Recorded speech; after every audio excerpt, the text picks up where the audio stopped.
Okay, now we're ready. All right, we're ready to get started. And we are in Esther tonight. I believe we're picking up in Esther chapter 8. I'm going to be a little ambitious and try to finish Esther tonight.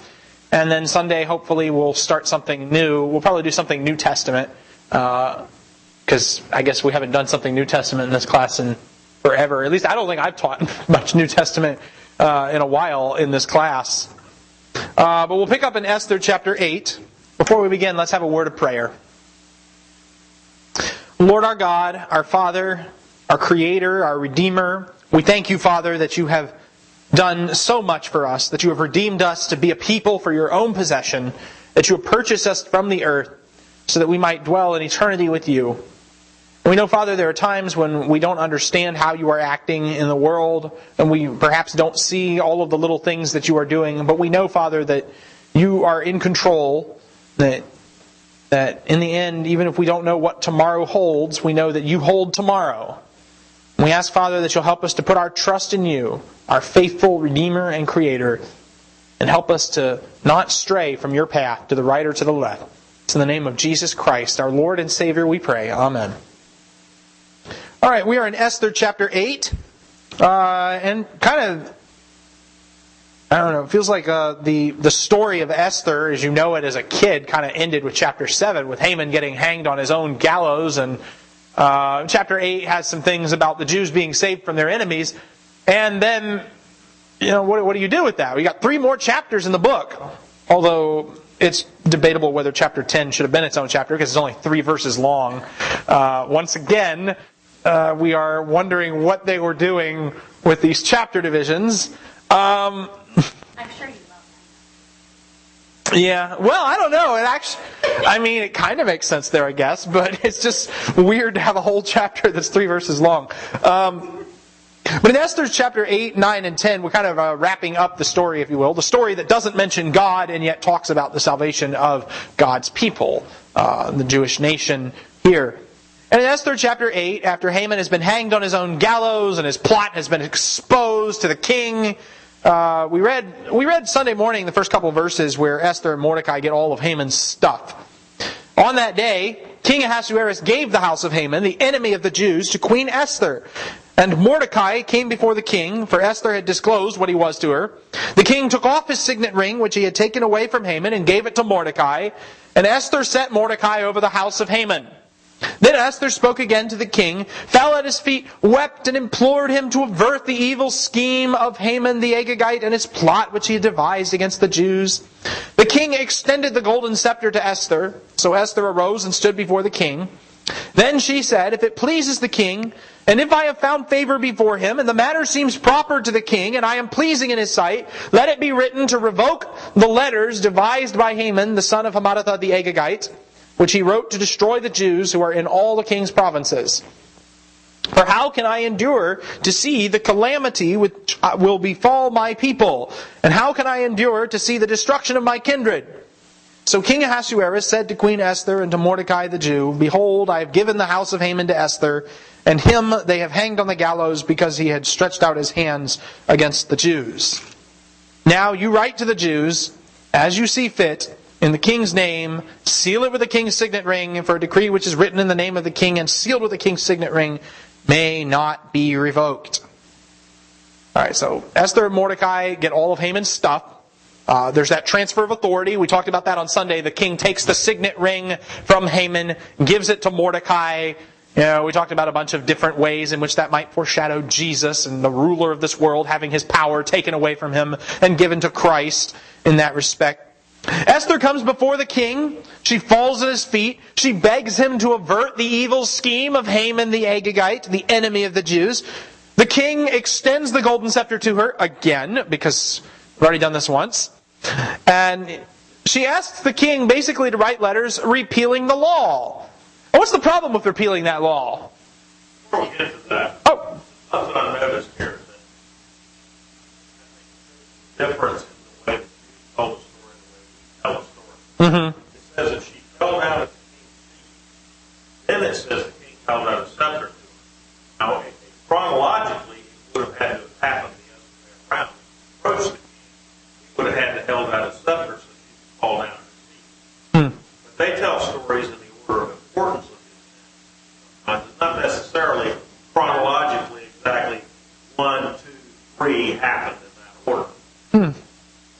I hadn't thought about that. That's interesting. Just something stuck in the back of your mind. Fell down at his feet. Judges, the last story in Judges, may not have been the last story of that time period. Right, and it's important to realize Bible stories aren't told in chronological order necessarily. It's kind of interesting, I guess. That Esther bows down to the king. Mordecai makes this big deal. I can't bow down to Haman. Doesn't explain why. A lot of people have read things into that. But one thing that we need to be careful about is buying into this idea that bowing down to somebody would have inherently constituted worshiping them, because if so, what's Esther doing here with the king, right? Well, it's either Esther sinning or Mordecai, wasn't bowing down for that reason. Or they just have completely different understandings about what it means to bow down. But, alright, so what we're looking at here, she bows down before the king. He extends the golden scepter, because I guess that's the whole business there. And we ask the king to write letters repealing the law. But there's a problem with that request. What's the problem with that request? Right, exactly. You can't change the laws of the Medes and the Persians. They're permanent, right? They make this whole big deal about it back in chapter 1. We're going to kick Vashti out. We're going to make a law that says she can't come back in, and that law can never be changed. So what's the first thing we're going to do? Well, it kind of raises this question. How ironclad is the authority of Ahasuerus' kingdom really? And that, I think, it brings us back to the real question that the book of Esther poses. How ironclad is the authority of the kingdoms of men? In the end, how strong is it? They're all fickle. And you're going to see that as we go through the story, that, I know we can't change the laws, but we're going to change this one. Because reasons. Well, they didn't really change the law. They just made another law. But they made another law. Effectively changing it. Right, see, that's the thing. They never say, we're going to change the law, but they find some way to do it. And this is kind of a running joke in the Bible in some ways. Like, the other book of the Bible that mentions that the laws of the Medes and the Persians cannot be changed is in the book of Daniel. And in that story, it's the same thing. They make a law. People are to be thrown to the lions if they don't bow down to the king. But then the king, as soon as that story's over, he's like, I've decided you got to worship the God of Daniel instead. Just kind of forget that we passed that other law. And the point Daniel's making is very obvious. The kingdoms of men don't have authority over the kingdom of God. But in Esther, it's the same point, but it's more subtle. Jen?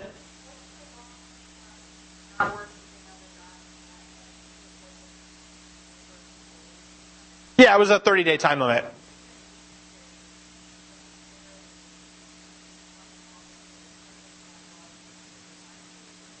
Yeah, that's true. I mean, you also had, of course, he appears to just kind of, the rest of the 30 days is just kind of a wash, effectively, in that story.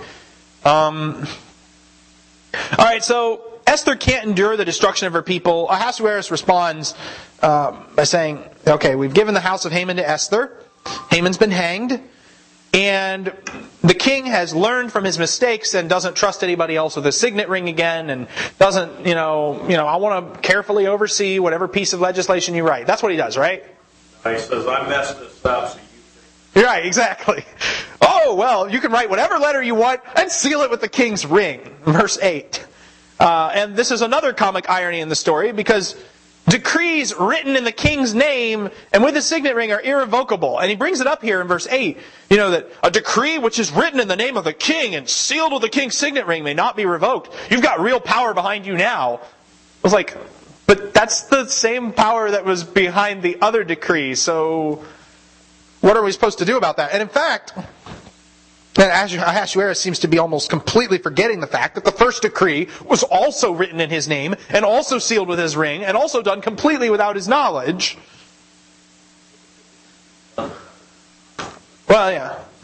He still doesn't see. Here, anything written in my name with my ring can't be changed, except the last thing we did it with. But that one doesn't count.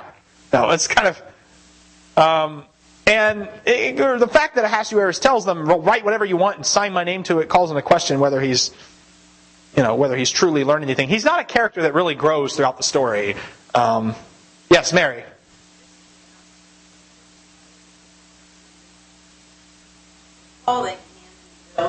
Yes. Yes. Yes, he was impaled on his own stake. It's a... Yeah, the really, really tall one. 75 feet tall. Yeah, 75 feet. 50 cubits, 75 feet, yeah. Yeah, that happened in chapter 7. Haman gets his just desserts fed to him. How tall is this ceiling? It's 20 feet at the peak of the building? Probably. Okay, alright, so... Yeah, okay, that's pretty tall. So if you stack this building on top of itself 3 times, you still wouldn't be tall enough. Effectively is what we're looking at. That's really... I mean, you almost kind of wonder, all the details in the story always seem so outrageous. 127 provinces, and the king 6-month drinking party, and the 75-foot pole, and you're just kind of like, nobody in this book does anything halfway, do they? Yeah, just about. Well, that's 75 feet. That was built on top of over his house. That's still a pretty tall house. That's still pretty tall. I mean, way you look at it. no matter how slice it, you're putting. He wants Mordecai to be seen distant pain. Yeah, we got to stop. We got to exalt myself and Mordecai won't exalt me. So my response is to put Mordecai in a super high place. And we talked about some of the ironies of that earlier in chapter 5. All right, so verses 9 through 14 are basically a mirror of chapter 3, verses 12 through 15. We'll go ahead and read this. The king's scribes were called at that time in the 3rd month, that is the month Sivan, on the 23rd day. It was written according to all that Mordecai commanded to the Jews, the satraps, the governors, and the princes of the provinces, which extended from India to Ethiopia. 127 provinces, to every province according to its script, and to every people according to their language, as well as to the Jews according to their script and their language. And verse 9 is your memory verse for next time. So, he wrote in the name of King Ahasuerus and sealed it with the king's signet ring and sent letters by couriers on horses, riding on steeds sired by the royal stud. In them, the king granted the Jews who were in each and every city the right to assemble and to defend their lives, to destroy, to kill, and to annihilate the entire army of any people or province which might attack them, including children and women, and to plunder their spoil. On one day, in all the provinces of King Ahasuerus, the 13th day of the 12th month, that is the month Adar, a copy of the edict to be issued as law in each and every province was published to all the people, so that the Jews would be ready for this day to avenge themselves on their enemies. The couriers, hastened and impelled by the king's command, went out riding on the royal steeds, and the decree was given out at the citadel in Susa. All right, so those verses we just read are, they repeat a lot of stuff from chapter 3 almost verbatim, but with subtle changes. Well, perhaps not so subtle changes, I guess. You get the king's scribes summoned together, and they could decree to the satraps, governors, and princes in verse 9, except now the Jews are in that list as well. In verse 12, everybody gets it in their own script and language. Verse 9, everybody gets it in their own script and language. This time the Jews are included in that. The letter is written in the king's name, sealed with a signet ring. The first letter was sent to destroy, kill, and annihilate the Jews. This letter is saying that the Jews can destroy, kill, and annihilate their enemies. Women and children were included in both decrees. Permission to seize plunder was included in both decrees. It's all on one day, the 13th of the 12th month of Adar, in both decrees. A copy of the edict is published in all the provinces to be ready for the day. That's said in both chapters. Couriers went out impelled by the king's command. That's said in both chapters. And the decree was issued at the citadel in Susa. That's in both chapters. I'm sorry? Adar. Excuse me. So the month of Adar is the 12th month on the Jewish lunar calendar. Yeah, they had a lunar calendar and they had 12 months and different names. They didn't call them January, February, March, etc. They called them Nisan was the 1st month, Sivan was the 3rd month, and Adar is the 12th month. Which for us would be about February or March. Kind of in that range. Yeah, February or March. It depends. It fluctuates because it's a lunar calendar, and sometimes the Jews threw in a leap month to keep it from fluctuating too far. As opposed to the Muslims, they have the lunar calendar that just kind of constantly goes all the way around and back. But the Jews would throw in leap months to kind of keep it resetting. Yes, Jen? Yes, correct. Sometimes Easter is in March, sometimes Easter is in April. The reason why is because it's not based on our Gregorian calendar, it's based on the Jewish calendar and when Passover is. And since Passover fluctuates between March and April, it's their first month. And you go back a month, they're in their 12th month, that's why you're in February or March for Purim and for this feast that we're talking about here. Alright, verse 9, even though verse divisions don't matter, verse 9 is the longest verse in the English Bible, and it's the longest verse in the Hebrew Bible. And it's the longest verse in a lot of translations, actually. But Esther 8 and verse 9 gets that ignoble distinction. For some reason, nobody memorizes this like they memorize the shortest verses. Jesus wept and rejoice always and the second. The king's scribes get together to write the new law. They have 70 days have passed since the first decree was published. They write whenever Mordecai tells them to. Mordecai is wielding the authority over all the provinces from India to Ethiopia. Wielding authority over every language and script. And, is that foreshadow Jesus? You can wonder on that. He writes it in the name of Ahasuerus. He seals it with the ring. They carry it out by royal horses. And this time the Jews have the ability to defend themselves. The letters say that the king has granted the Jews that authority to use deadly force. And by the king we mean Mordecai, even though he's not actually king. Because Ahasuerus doesn't actually know what's in this letter. The Jews are permitted to assemble and kill any group of people who might attack them, women and children included. They are allowed to plunder these peoples and take their stuff, although we're going to see that that's not what actually happens. There's a lot of language from the first decree that's just regurgitated. Destroying, killing, annihilating. It's the same day. It's the same edict. And verses 15 through 17 give the resulting reversal.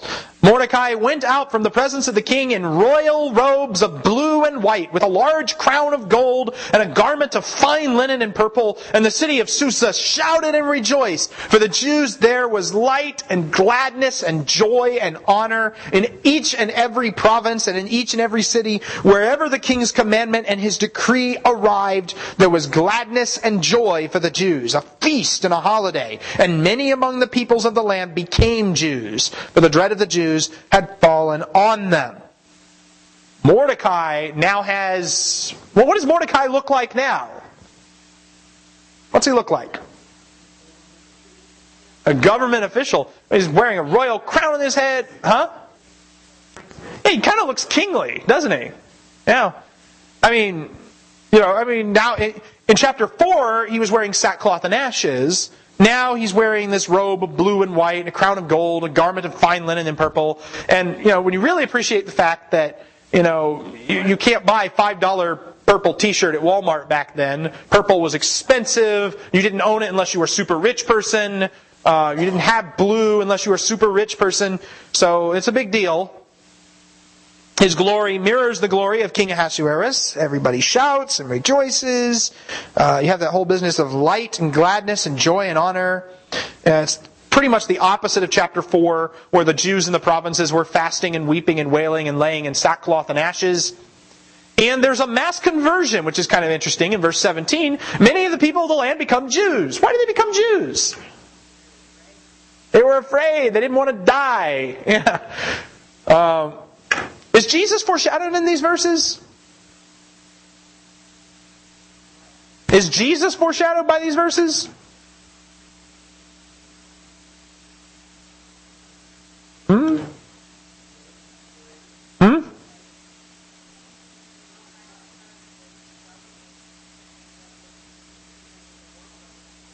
Right, again, there's this kind of this turning upside down of the kingdoms of the world, right?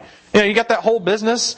And it's like, a foreshadow is almost a time when nations turn to Christ in response to His royal majesty. Philippians 2 talks about a time when every knee will bow and every tongue will confess that Jesus Christ is Lord. But even then, what did Jesus say right after He rose from the dead? All authority has been given to me in heaven and on earth. Go do what? Go make disciples of all the nations. Well, here they're making Jews of all the nations because Mordecai's been given authority over the empire. But that's small compared to what Jesus does. Jesus gets authority over all of heaven and earth. And they go into all that world and they make disciples of all the nations. It's not the same... Right.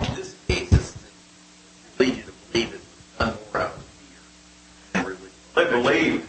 They believe it. Enough to be scared. Yeah, they believe enough to be terrified. I mean, that's an interesting point. I mean, it's interesting to me, too. I mean, there's a lot of stuff in Esther. It's kind of like, that sounds like Jesus, but it's kind of a warped version of it, almost. Like you're saying, these guys are being converted out of fear, whereas, the gospel, a message of peace to those who are far and to those who are near, it's, there's much more involved in that, being pricked to the heart, being compelled by the love of God. I mean, there was some fear involved, perhaps, people think, when you hear you murdered the Lord's Christ, what do? But then the nations start being converted, and the Gentiles start being converted too, and they're rejoicing with gladness. So it's similar, but it's not. It's interesting like that. Yes, Jen? Well,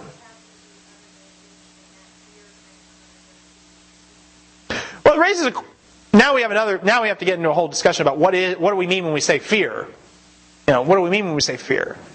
I mean, because, throughout the Bible you get statement, this constant call, fear the Lord your God. Even on Mount Sinai, the voice speaks from heaven, and Moses tells the people, don't fear, the Lord has spoken to you so that you might fear Him. It's like, he makes those two statements back to back with each other, and sometimes translation obscures it by saying, well, do not be afraid, the Lord has spoken so that you may fear Him. But it's the exact same word. And it's kind of interesting that Moses states it that way. It's almost like the question is, okay, you fear God, but why do you fear God? You fear God because the volume was turned up too high? Or do you fear God for something else? You fear God because of the healthy reverence that you're supposed to have for Him. And so that's kind of a question that's posed throughout the Bible. Because God says, do not be afraid to a lot of people. Do not fear.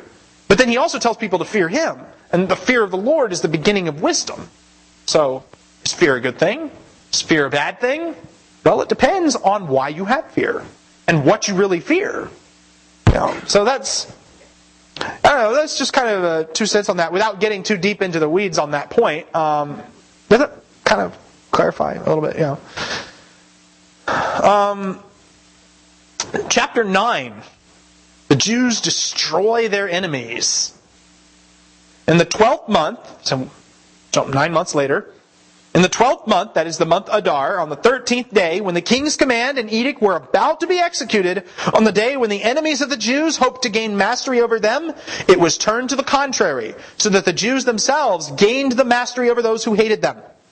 The Jews assembled in their cities throughout all the provinces of King Ahasuerus to lay hands on those who sought their harm, and no one could stand before them, for the dread of them had fallen on all the peoples. Even all of the princes of the provinces, the satraps, the governors, and those who were doing the king's business assisted the Jews, and because the dread of Mordecai had fallen on them.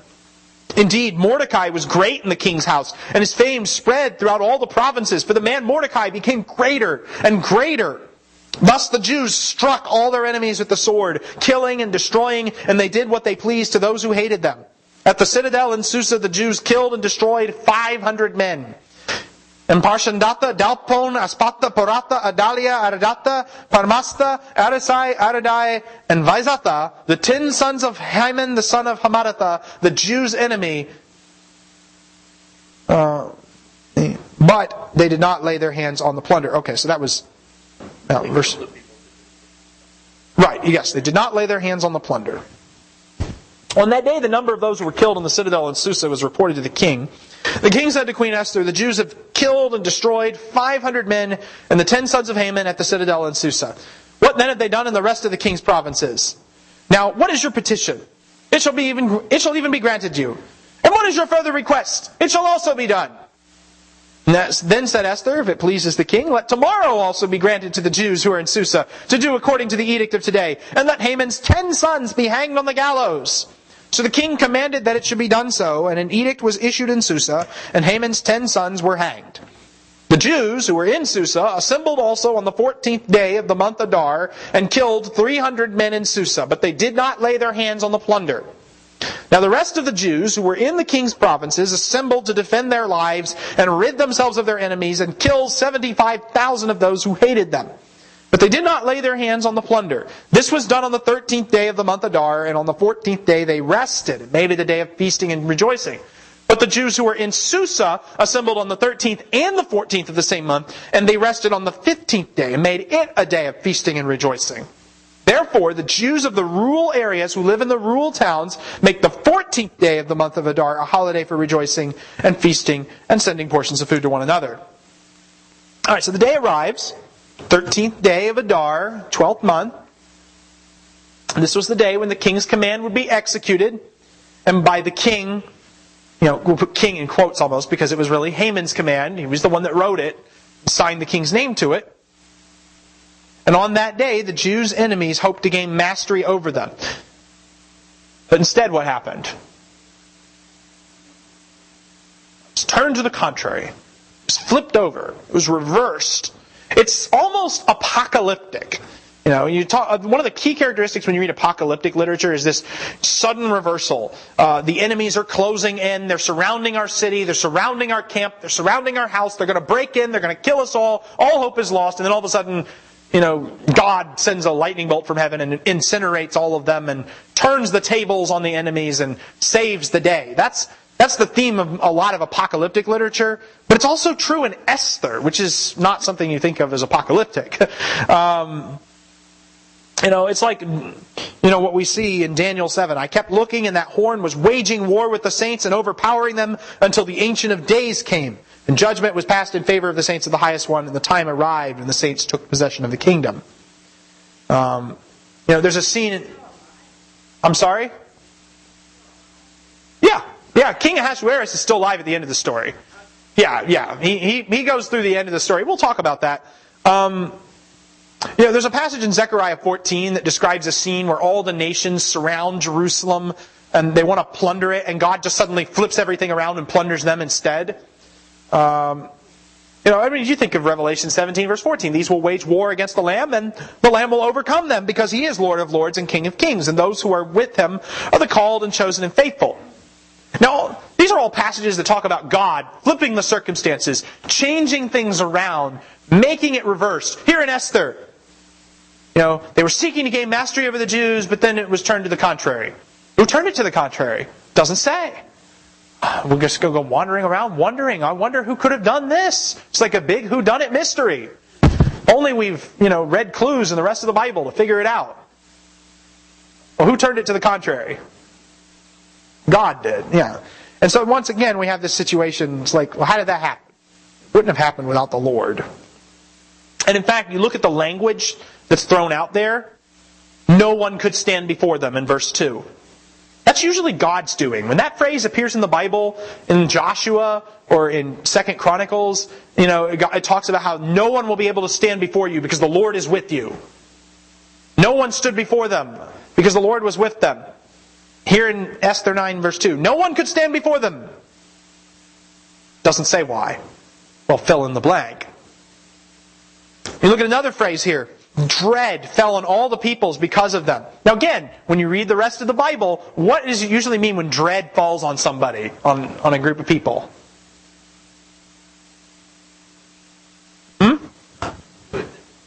Yeah. How did, they just have a bad dream or something? Where did that dread come from?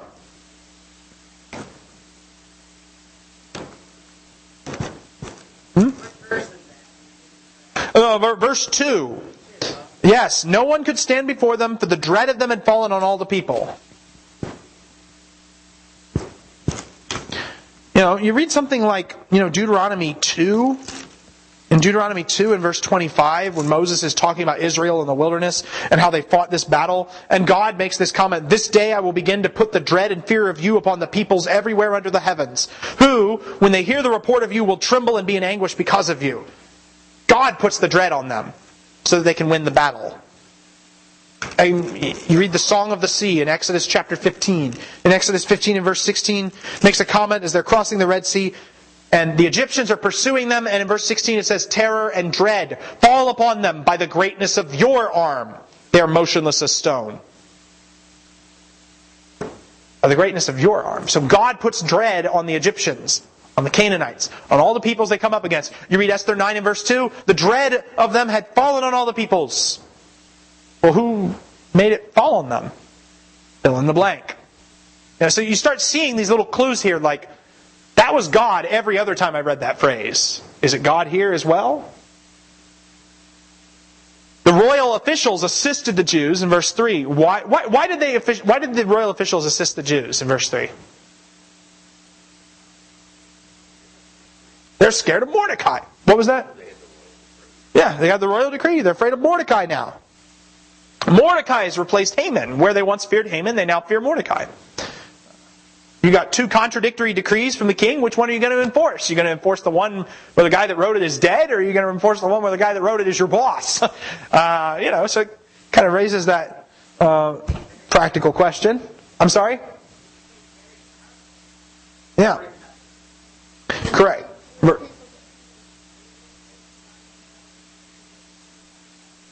The people that the Jews were fighting rising up against them. I mean, it appears they don't seem to meet a lot. Like the resistance isn't really described. It's just, terror fell on them, and anybody that assembled against them, they just gathered back and struck back and killed them and plundered them. They destroyed their enemies. There's not really much here about how their enemies respond to it, except in chapter 8 when some of them were becoming Jews to escape this stuff. The Jews strike all their enemies with the sword, and there's bloodshed. They do whatever they want to those who hate them. And therein raises this interesting question. People have always asked, is this senseless violence? Is this a holy war that God approved of, like you see with the conquest of the Canaanites? Is this a senseless slaughter that God would not have approved of? Well, the text doesn't say, and so once again, you're kind of left to think about that and contemplate on it. The Jews killed 500 men at the citadel in Susa in verse 6. And then the sons of Haman are killed and also listed by name. They weren't killed with Haman. They were executed months later on the day specified in his decree. A real final slap in the face to the dead man. Execute his sons on the day that he planned to execute your people. And the Jews did not lay their hands on the plunder, though. That expression is repeated 3 times in chapter 9. In verse 10, in verse 15, and in verse 15? Yeah, in verse 10, in verse 15, and in verse 16, it's repeated that they did not lay their hands on the plunder, which is very much in contrast to chapter 3 when Haman wanted to plunder them.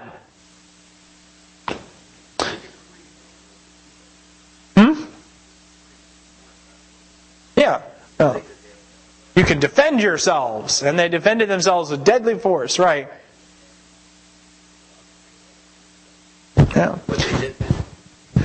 Right. So now Esther's... Okay, so this is where it gets interesting. The king gets the report of the number of people killed. 500 enemies, 10 sons of Haman, and all this stuff done, and the king said, well, okay, Esther, you got what you wanted. Right? No, well, what does he do? Now what do you want? I'm going to give you more stuff, right? Doesn't throw in that whole half the kingdom business, though.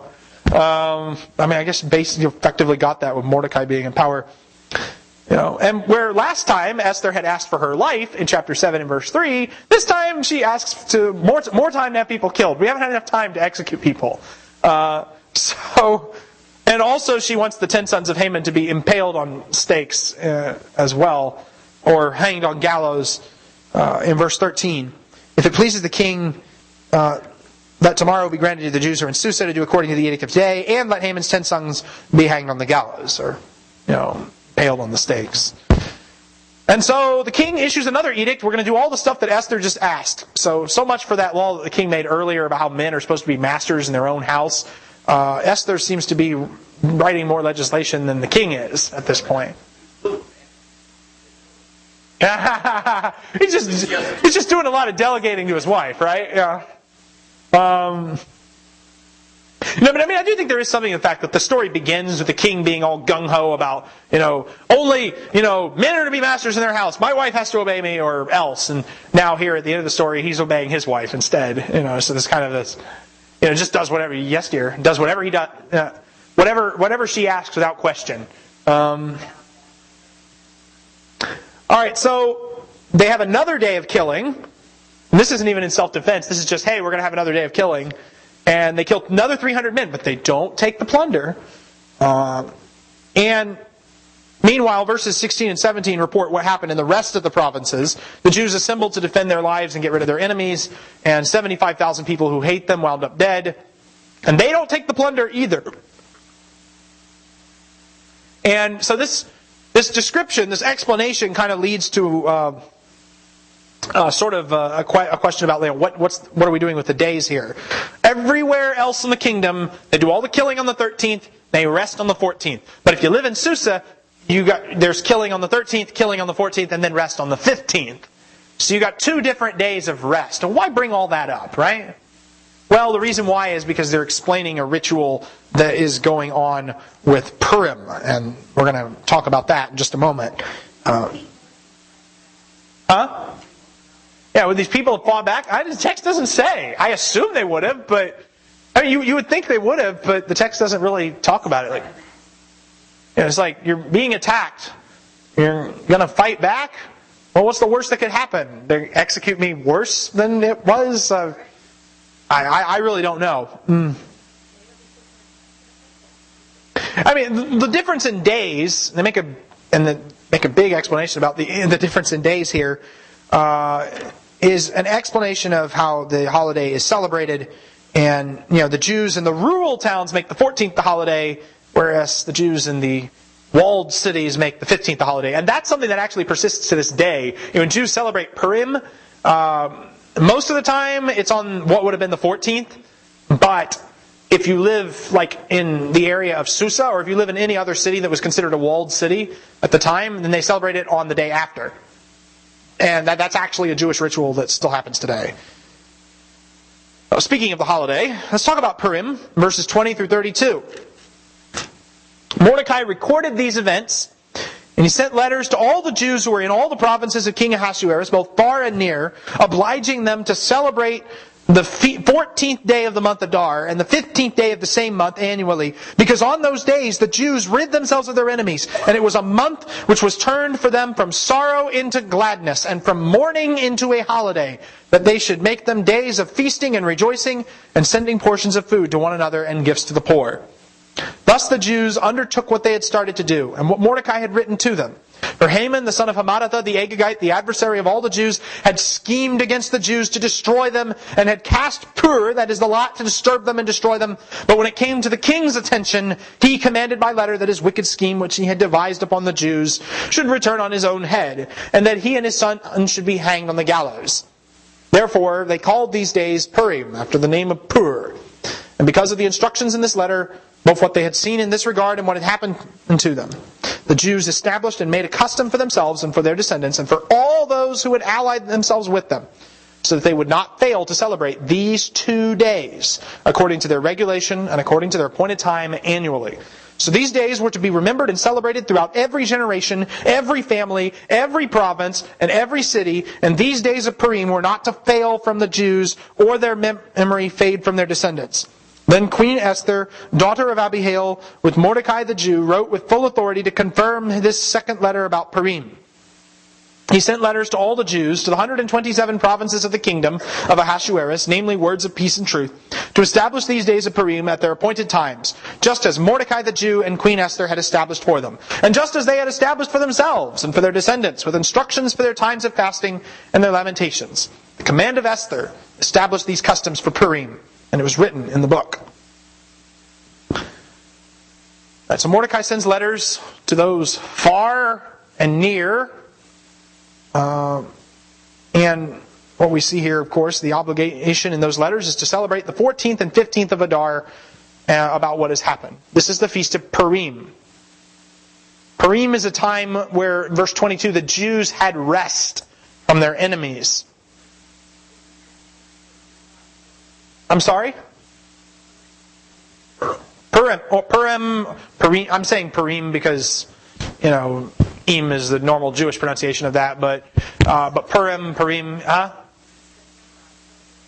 No, it's supposed to be in February or March, actually. I don't know. I don't know. There might be groups that observe it at different times or something like that, but it's, the 12th month of Adar would be in the February or March range. Yeah, I remember he had they celebrated it at a different time than normal. That kind of, I always wondered about that, but yes, Jen. Yeah, it's a month before Passover. mean, it's supposed to be a month before Passover anyway. Of course, I mean, the history of Jewish calendars is convoluted and complicated, and I'm not sure I understand all of it, because at some point they started arguing for a different New Year, 6 months removed from the other New Year, and so it's like, and then there's disagreement about like whether, how you count certain days, whether Pentecost always falls on a Sunday or whether it falls on, whatever day. That's not consistent from calendar to calendar. So there's all kinds of little issues like that. I'm sorry? Well, yeah, I mean, I don't know what impact that would have on it.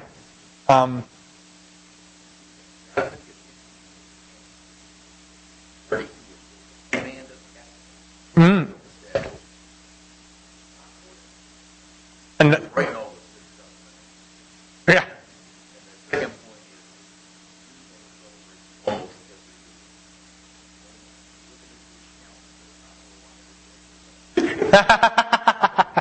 Yes, that's true. This one's it's interesting. There's a couple of things that are interesting to me about this. First of all, as far as what happened on Purim, they were supposed to spend the day feasting and rejoicing, send food to one another, and give gifts to the poor. In practice, throughout history, Purim has meant getting super drunk, is what it has meant. And rabbinic tradition argued that, since everyone in the book of Esther is constantly drinking wine and banqueting, God saved the Jewish people through wine, so we're going to celebrate by drinking a bunch of wine and getting so drunk that we can't tell the difference between cursed be Haman and blessed be Mordecai. Yeah, that expression, that's in the Talmud, that statement. Although that's not the universal practice, that is a practice. Now, the reason given for the holiday, verse 24, is that Haman had schemed to destroy the Jews and kill them. But, verse 25, when it came to the king's attention, he commanded by letter that his wicked scheme, which he devised against the Jews, should return on their own head. Now, that little tidbit in verse 25 struck me as kind of interesting, because it came to the king's attention and he decreed by letter. Well, that's not exactly what happened, because Xerxes never wrote anything, didn't send out the letter, he didn't issue the decree in writing or by letter, he just delegated the whole thing to Mordecai. And in fact, he never says any of these things at all. He just has Haman executed allegedly for assaulting the queen, if you read chapter 7. And, so there's two options here that have been proposed. One is, we're reading the cleaned up version, which makes Xerxes look better. And the other option is, maybe we need to rethink what the text means when it says it came to the king's attention. Which king are we talking about?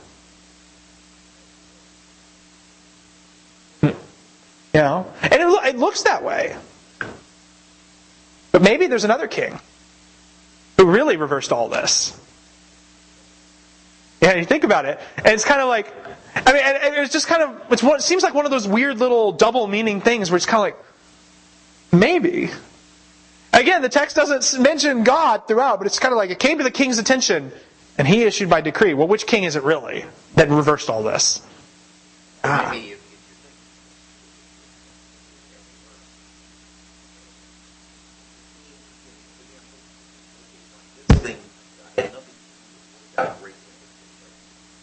Yeah. Well, that's possible too. Yeah. Ahasuerus would certainly be like him to take credit for something he had no real involvement in. Plus, he doesn't. Right. Now, yes. Yes.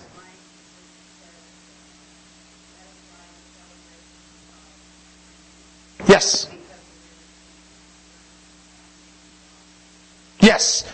And the reason for that is back in chapter 3, Haman cast the lot, that is Pur, to decide what day they were going to kill all the Jews on. Pur was the word for lot. It's not the normal word for lot. Normally the Hebrew word for lot is goral, but here they use an unusual word, Pur. And that's what happened in chapter 3. Well, the feast gets its name from that, Pur, or in this case Purim, which is the plural of Pur. In English, when you make a word a plural, you put an S at the end of it. But in Hebrew, when you make a word a plural, you put im at the end of it. That's why so many Old Testament words have an im at the end of them, because they're really just plural forms of things. Rephaim, Nephilim, a lot of place names, a lot of various things you see. There's a lot of ims in the Bible, and that's because that's the Hebrew plural. fun fact for the day. One other thing I thought was interesting. Verse 29, this feast is established with full authority. And it's this, verse 28, I'm sorry. These days were to be remembered and celebrated throughout every generation, every family, every province, every city. They were not to fail from the Jews or their memory fade from their descendants. They make it a law in the Persian Empire that the Jews are to celebrate this and they're never supposed to forget it. Alright, so let me ask a question. How many laws from the Persian Empire of Ahasuerus are observed today? What? Yeah. The answer is the only law of the entire Persian Empire that's still observed today is this one. Even though Persians are long gone. So much for an empire whose laws and decrees cannot be changed. Well, one law actually wasn't changed and actually still is observed even today. Thousands of years later, people still observe the Feast of Purim. I find that interesting. It's almost like, kind of a subtle jab again at that all that authority you had over 127 provinces. What meaning does that have in the end? And finally, to conclude the book, very quickly, cover a whole chapter in like a minute. King Ahasuerus laid a tribute on the land and on the coastlands of the sea, and all the accomplishments of his authority and strength and the full account of the greatness of Mordecai, to which the king advanced him, are they not written in the book of the Chronicles of the kings of Media and Persia? For Mordecai the Jew was second only to King Ahasuerus, and great among the Jews, and in favor with his many kinsmen, one who sought the good of his people, and one who spoke for the welfare of his whole nation. Alright, you know that the book's going to have an exciting ending when it ends with taxes. King imposes tax on the land, which is the opposite. In chapter 2, verse 18, he's giving gifts to everybody. Here in chapter 10, he's imposing taxes on everybody. Mordecai's greatness and accomplishments are written in the Chronicles of the kings of Media and Persia. And you've read the rest of the Old Testament. What does verse 2 remind you of? What does that sound like?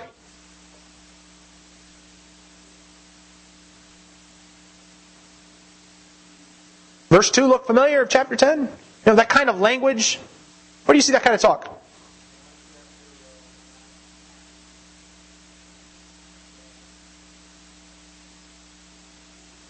Yeah. Oh, well. Hey, I guess that's in the New Testament. Many other things Jesus did in the presence of his disciples. But this is kind of this recurring idea in the Old Testament is this, every time you get to the end of a king's reign, it's always, and all the other stuff he did, is it not written in the Chronicles of the kings of Israel? Or is it not written in the Chronicles of the kings of Judah? And all the stuff about Mordecai, is it not written in the Chronicles of the kings of Media and Persia? And wait a second. Is Mordecai a king? Well, no, he's not. Is the house of Kish restored to kingship? Does Saul reclaim the throne? Well, no, not exactly. That's not what happened. Mordecai is second to Ahasuerus, it says. He's great, but the monarchy is not fully restored. He has favor with the people. He seeks their good. He speaks for their welfare, but that's not the end of the story. Mordecai is second in command to a pagan emperor who will likely be forgotten by said emperor's successors. Kind of like Joseph. In the end, we get a book of the Bible leaving us on a cliffhanger of sorts, leaving us longing for more. The Jews may have won a battle, but they really don't have their kingdom back. Instead of the throne of David being restored, you get a son of Kish for a major domo. Instead of the wealth of the time of Solomon, you get a tax imposed by a pagan king. Instead of the Jews being in charge, the Persians are in charge. And that buffoon of a king from chapter 1 who we made fun of, he's still king. And so Esther leaves us longing for something more. In describing all this reversal of authority and reversal of kingdoms, it still leaves us longing for the King of Kings, who will restore the people not to their land, but to God Himself. And that is what the book of Esther ends. Any comments or questions? All right. We will pick up on Sunday with a new book of the Bible. I'm not adding new books to the Bible. We'll cover a book that's different to this class. We'll do something in the New Testament. I think we're going to do 1 John. 1st, 2nd, and 3rd John. I may not do them in that order, though. Huh? You said you're writing a new book. Oh, I'm not writing a book. Like the No. divisions? No. Don't like them in your new book either? The only book I've ever written, I don't like the chapter divisions in them. So, I'll just leave it at that.